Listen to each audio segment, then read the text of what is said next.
voilà pourquoi le sommeil il est ultra important dans la capacité décisionnelle pour nous tous, dans la perception qu'on a, mais évidemment pour les décideurs, pour les dirigeants, pour les managers, bah, évidemment c'est ultra, ultra, ultra important, quoi.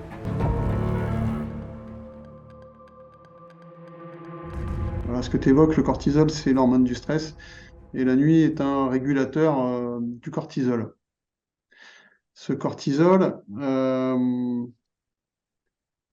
il en faut, mais il en faut pas trop. Il faut que ce soit bien équilibré.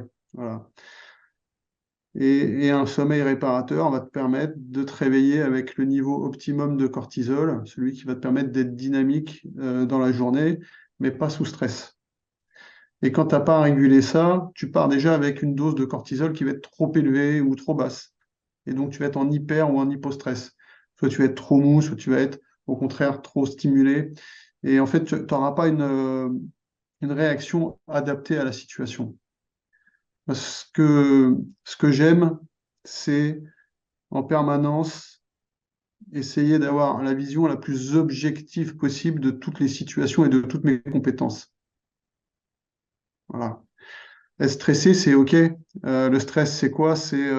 Il survient quand il y a un décalage entre une demande perçue et mes compétences perçues par rapport à cette demande. S'il y a un décalage réel, c'est-à-dire que la demande, la mission qu'on me donne, elle est trop compliquée pour moi par rapport à mes compétences, par rapport à mes moyens, c'est normal que j'ai peur.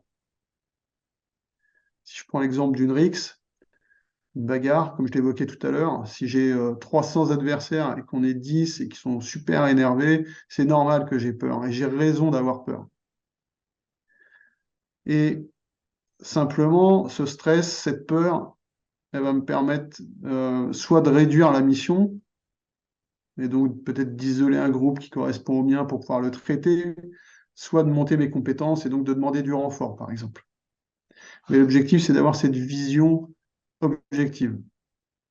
Par contre, euh, si je suis à 10 contre 10 et que j'ai peur, là, c'est un problème. Et c'est ce qui se passe quand on a des déséquilibres de cortisol. C'est-à-dire qu'on va commencer à fantasmer des choses. Et déjà, le fait de bien dormir, ça nous permet de réguler ça. Ça ne suffit pas forcément, mais c'est déjà le premier élément qui va nous permettre de le réguler.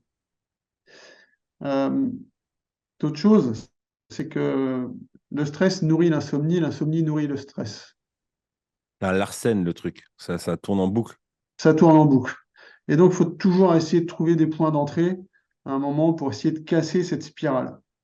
Donc, tout le travail que je peux proposer, il est vraiment individualisé. C'est-à-dire qu'à chaque situation, on apporte et on travaille de manière collaborative avec la personne que j'accompagne pour vraiment trouver des solutions spécifiques. Mais on peut travailler avec de la respiration, de l'imagerie mentale, de la prise de conscience. Voilà, c'est les trois grands domaines à explorer, mais chacun de ces domaines, ça peut être l'histoire d'une vie, hein. Donc, ça peut prendre du temps. En tout cas, le truc, c'est vraiment de trouver la porte d'entrée qui va nous permettre de descendre ce niveau stress. Quelqu'un qui dort pas parce qu'il a des idées qui tournent en boucle, c'est simple. Je vais lui dire, si tu veux récupérer ta partie rationnelle, il faut que tu dormes. Mais c'est trop facile de dire juste ça. Bah Ben oui. oui, il faut qu'il dorme. Mais le problème, c'est que c'est pas si simple que ça. Il dort pas peut-être parce qu'il est anxieux.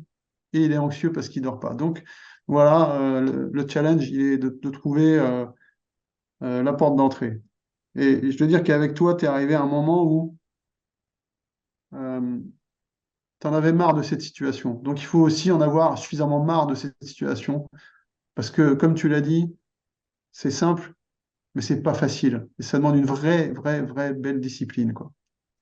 Parce qu'il y a plein de leviers. Il y a les écrans avant de se coucher, il y a la nourriture qu'on va prendre, parce que il y a l'alcool, parce que l'alcool peut peut-être nous endormir, mais on va avoir un mauvais sommeil. Si on a trop mangé, ben, en fait, on est KO, on dort, mais en même temps, on va faire des rêves. Il y a le temps, les rythmes. En fait, moi, j'ai découvert un monde en Hmm. allant là-dedans. Il y a plein de paramètres. Euh, mais qui sont hyper intéressants. Par exemple, tu vois, en ce moment, j'ai changé, on a changé notre routine depuis décembre avec ma femme. On s'est dit cette année, on va tout défoncer. Moi, j'avais besoin de me redonner un coup. On s'est bien reposé durant les vacances, on faisait attention au sommeil, mais là, on s'est dit, on va se lever tôt le matin pour pouvoir attaquer les trucs importants sans être dérangé et pouvoir finir plus tôt pour les enfants. Hmm. Donc, réveil 5 heures. Ça veut dire que notre rythme, le soir à 8 heures, il faut qu'on soit dans le lit pour s'endormir à 21 heures.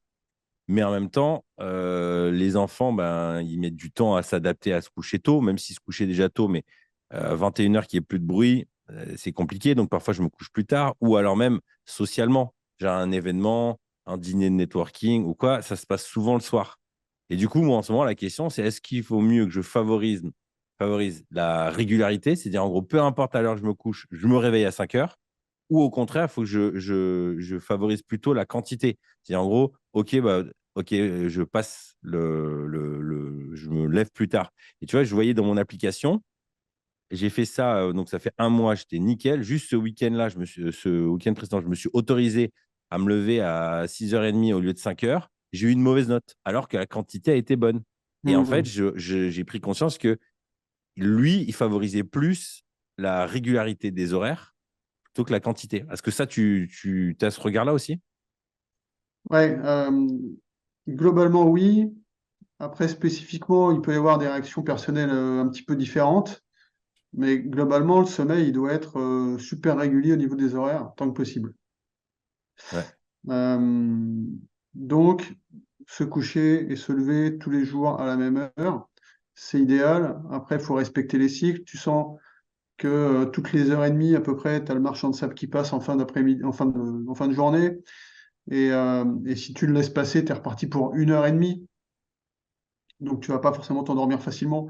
Ça, il faut le détecter. Euh, Tes cycles durent à peu près 1 heure et demie et ça va t'amener à un réveil presque naturel au bout de ton nombre de cycles. Si tu dors à peu près 8 heures, 8h30, 9 heures, tu vois, tu vas te réveiller naturellement. Il vaut mieux se réveiller un petit peu plus tôt naturellement que de dormir une demi-heure de plus et de se réveiller en plein milieu d'un cycle profond parce que tu vas être inconfortable pendant toute ta matinée. Tu Mm. vois. Donc il y a plein de raisons pour lesquelles il faut être attentif à ça et essayer de bien caler son réveil. Après, euh, si ponctuellement, tu n'as pas ton nombre de cycles dans la nuit, tu peux rattraper par une sieste. Mhm. Donc, soit une vraie sieste que tu vas faire sur 1 heure et demie, qui va te permettre de rattraper un cycle. On rattrape au maximum 2 cycles. Mais 2 cycles, pour moi, c'est trop parce que souvent, si tu dors 3 heures de sieste, ça veut dire que le soir, tu vas avoir du mal à t'endormir aussi. Donc ça Ouais. redécale. Globalement, les gens qui ont une dette de sommeil font une sieste le week-end et c'est bien, 1 ou 2 siestes le week-end, ça permet de rattraper un cycle ou deux. C'est jamais idéal et je vais te dire pourquoi juste après. Par contre, moi je suis un adepte des siestes. Je fais des petites siestes qui durent entre 2 et 10 minutes, pas plus. J'adore la sieste caféinée. Je prends mon café, je fais ma sieste, je me réveille, je bénéficie de ce petit coup de caféine en même temps que je me réveille et je suis reparti pour 4 heures. Voilà, ça me permet d'être efficace. Maintenant, attention au fait de retirer des cycles de sommeil parce que tous tes premiers cycles dans la nuit, ils vont te fournir plus de sommeil profond et moins de sommeil paradoxal. Donc, ils vont te reposer physiquement. Donc, tu vas pouvoir te sentir bien reposé. Par contre, le sommeil paradoxal, qui est plutôt présent sur les derniers cycles et donc en fin de nuit, lui, il va plus te reposer au niveau mental, parce que c'est là que la régulation de cortisol va se faire. Donc à chaque fois que tu te retires euh, des cycles, c'est toujours les derniers, parce que c'est glissant, c'est pas parce que je me lève à 5 heures comme tous les jours que j'aurai mon dernier cycle. Non, ça va glisser tout ça. C'est-à-dire que si tu te couches à minuit, ton premier cycle, il va commencer de minuit à 1 heure et demie. Et donc au bout du bout, il te manquera un cycle ou deux. Et il te manquera les 2 derniers cycles. Voilà. Ouais. Et comme j'aime bien l'évoquer, si on n'a pas notre nombre de cycles, c'est-à-dire que si systématiquement je retire un cycle, je dis, ah, moi je dors 6 heures par nuit. 6 heures par nuit, ok. Un dormeur normal, c'est autour de 8 heures. Si je dors 6 heures par nuit, je peux considérer qu'il me manque au moins un cycle, si ce n'est plus, par nuit. Le bilan, c'est que ça me fait une nuit, l'équivalent d'une nuit blanche par semaine. Wow. Mais en plus, je ne retire que les derniers cycles. Donc, que ce qui me repose le plus mentalement. Ah ouais, c'est énorme. Donc, je paye très très cher. Et voilà pourquoi le sommeil il est ultra important dans la capacité décisionnelle pour nous tous, dans la perception qu'on a, mais évidemment pour les décideurs, pour les dirigeants, pour les managers, bah, évidemment c'est ultra, ultra, ultra important, quoi. Si cet échange a fait écho avec ton propre cheminement, je pense que tu vas apprécier l'e-book que j'ai rédigé pour les papas, patrons, pèlerins. Adieu la culpabilité des parents entrepreneurs. J'ai mis à l'écrit 17 pensées qui m'ont aidé à réduire de 30% ce sentiment de culpabilité. Tu sais, cette impression de ne pas être assez présent pour ma famille, pour mon travail. Pourquoi 30%? Tout simplement parce que ce sentiment ne disparaît jamais vraiment. Bien géré, il est un indicateur, mais non contrôlé, il fait beaucoup de dégâts. Cela fait des années que je travaille sur ce sujet, car la culpabilité est très présente en moi et c'est un sentiment qui se transmet de génération en génération. Et je ne veux pas refiler ça à mes enfants. Trop lourd à porter. La culpabilité, c'est porter l'entière responsabilité des événements.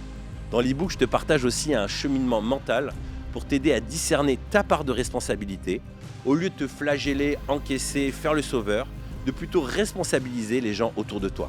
Il est gratuit et il te suffit de cliquer dans le lien dans la description. En le téléchargeant, tu t'inscris aussi à ma newsletter où je te partage mes nouveautés. Bisous.